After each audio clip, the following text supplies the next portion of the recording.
Hello everyone, আসসালামু আলাইকুম। আমি মুক্তা ঢাকা থেকে বলছি। আশা করি যে যেখান থেকে দেখছেন আল্লাহর রহমতে ভালো আছেন। আলহামদুলিল্লাহ, আমরাও ভালো আছি।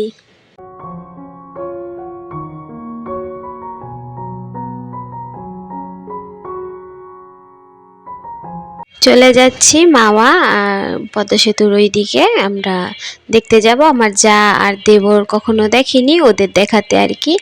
আর এটা ছিল পদ্মা সেতুর উপরে। তো আমি একটু একটু করে ক্যাপচার করে রেখেছি, ভাবলাম যে আমার আপুদের সাথে আমি শেয়ার করব। তা আমার সব আপুরা যারা ঢাকার বা শরীয়তপুরে তারা তো পদ্মা সেতু দেখেছে, কিন্তু যারা বাইরের সিলেটের বা রংপুরের তারা হয়তো কেউ কেউ দেখেনি। আমার শ্বশুরবাড়ির অনেকেই দেখেনি, তা ওরাও দেখেনি, তো ওদের নিয়েই যাচ্ছিলাম। সামনের সিটে আমার হাজব্যান্ড আর আমার বাচ্চা ছিল, আর আমি, আমার দেবর আর আমার যা, আমার বোন গিয়েছিল। তো আমার দেবরকে বললাম যে তোমার কপালটা ভালো, তুমি তোমার বউর সাথেই বুঝতে পেরেছো, আর আমি বুঝতে পারিনি। তো দুষ্টামি করতেছিলাম। আর এখানে কুটুমবাড়ি হোটেল অ্যান্ড রেস্টুরেন্ট, যেটা এটার ভিতরেই ঢুকবো ইলিশ ভাত খেতে। আমি মাওয়া ঘাটের লঞ্চের যে খায় ইলিশ ভাত, তারপরে শুকনা মরিচ, তারপরে এই যে ডাল, এটা আমি অনেক মিস করি। আসলে এটার স্বাদ আমি কখনো কোথাও পাই না, বাসাও পাই না, বা বড় হোটেল বা ছোট হোটেল যাই বলেন, ওই লঞ্চেরটা কোথাও ফিল পাওয়া যায় না। মানে লঞ্চ লঞ্চ, বাসা বাসাই, আর হোটেল হোটেলই, যেখানে যেরকম স্বাদ আর কি। আমার দেবর খেয়ে দিয়ে বাসায় এসে বলতেছিল যে এটা যদি আমরা বাসায় তৈরি করে খেতাম তাহলে আরো ভালো হতো। তো এখানে একটু টাইপেরই আসলে চারপাশটা খুব সুন্দর, কিন্তু রান্না বান্না যে করতেছে এখানে একটুখানি নোংরা টাইপের আর কি। তো সবাই করবেন, ইগনোর করবেন। আর লেজ ভর্তা খেয়েছিলাম, তো খাওয়ার টাইমে আর ভিডিও করা হয়নি। তখন আমার ভিডিও ছাড়ার দরকার ছিল, তো ভিডিও তাড়াতাড়ি ছাড়তে গিয়ে আর আমার কোনো ভিডিও করা হয়নি। তা আর এখানে আজকে সকালে আপনাদের ভাইয়া কিছু শুকনো বাজার এনেছে, তো এগুলো গুছিয়ে আমি সকালের নাস্তাটা তৈরি করতে যাব।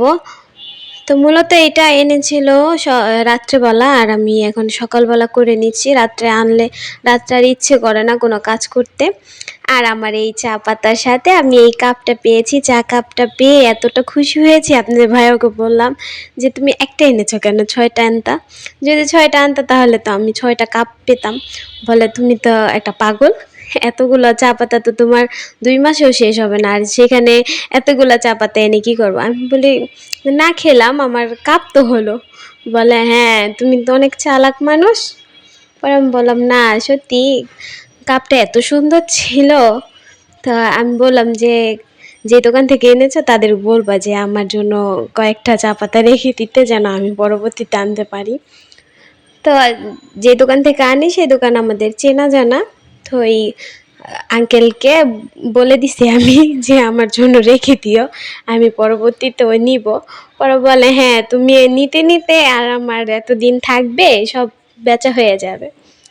যাই হোক, অনেক ফাইজলামি করলাম। তো এখানে আমি আমাদের জন্য কাই করে নিচ্ছিলাম, রুটি বানাবো।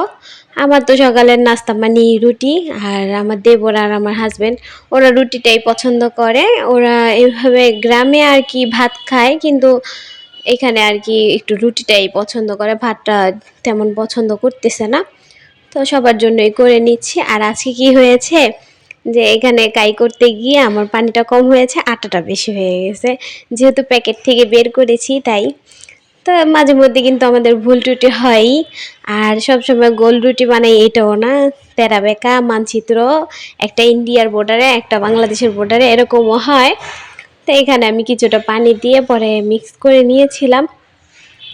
চাইলে আমি এটা কেটে দিতে পারতাম, যে না থাক এটা কেটে দিই, আমি গুণী হিসেবেই থাকি আর কি। আজকে বেশি বয়স দিতে আসা আর কি, এইগুলো মনে পড়ে পড়ে আমার অনেক হাসি আসতেছে।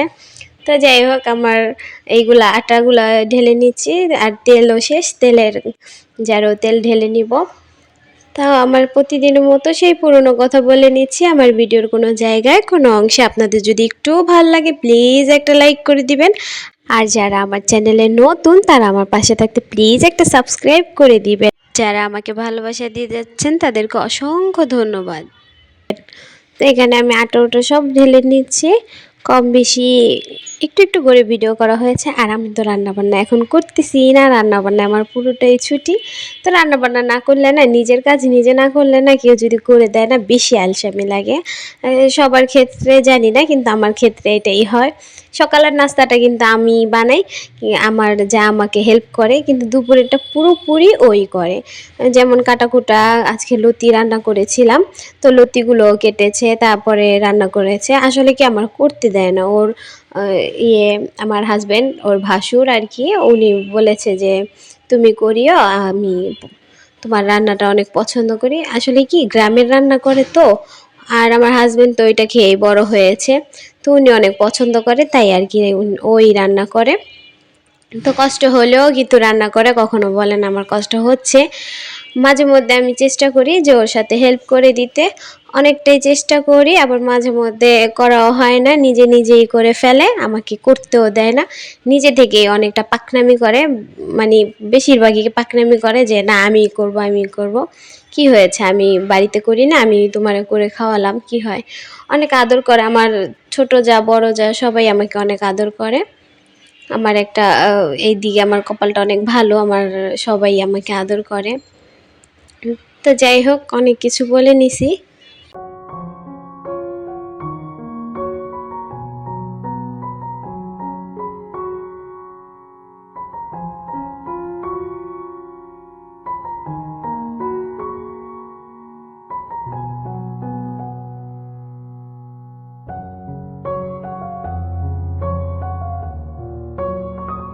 সব জায়গায় রেখে এখন আমি নাস্তা করে নিব। নাস্তা করার পরে অনেকক্ষণ পরে আমি ক্যামেরাটা অন করেছি, আর এটা ছিল নাস্তার পরে আমি এই রান্নাঘরটা আর কি ক্লিন করতে চলে আসছিলাম তখনই।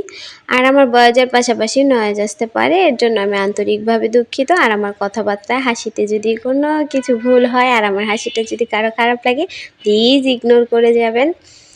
আর এই তো আমি এইখানে সবটা ক্লিন করে দিচ্ছিলাম। আমার যা যেহেতু রান্না করবে, ও লতি কাটতেছিল, আর আমি এখানে এটা ক্লিন করে দিচ্ছিলাম।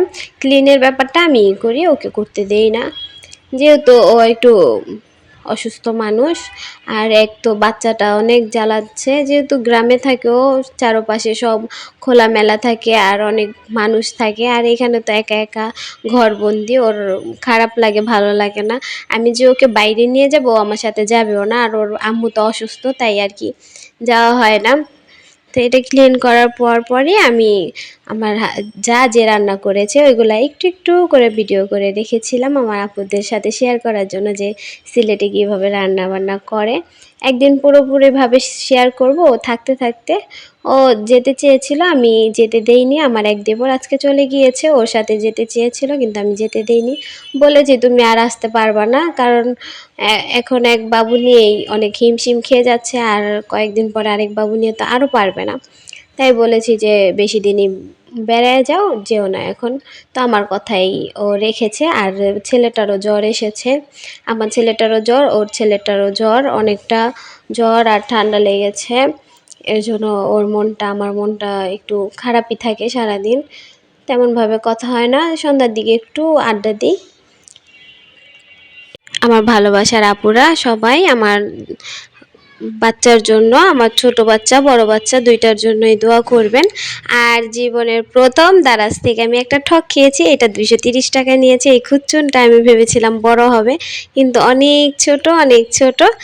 যাই হোক, কপালে যা ছিল। কিন্তু এমনি কিন্তু কোয়ালিটিটা অনেক ভালো, অনেক মজবুত, আর এমনি কিন্তু অনেকটা ভালো আর কিউটও।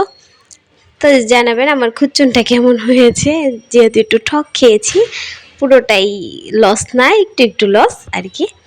তো যাই হোক, এখানে আমার যা রান্নাবান্না করতেছিল লতি দিয়ে, শীতল দিয়ে, চিংড়ি দিয়ে, লইটা এই লাটি মাছ বলে, আর আমরা টাকি মাছ বলি, ওইটা দিয়ে।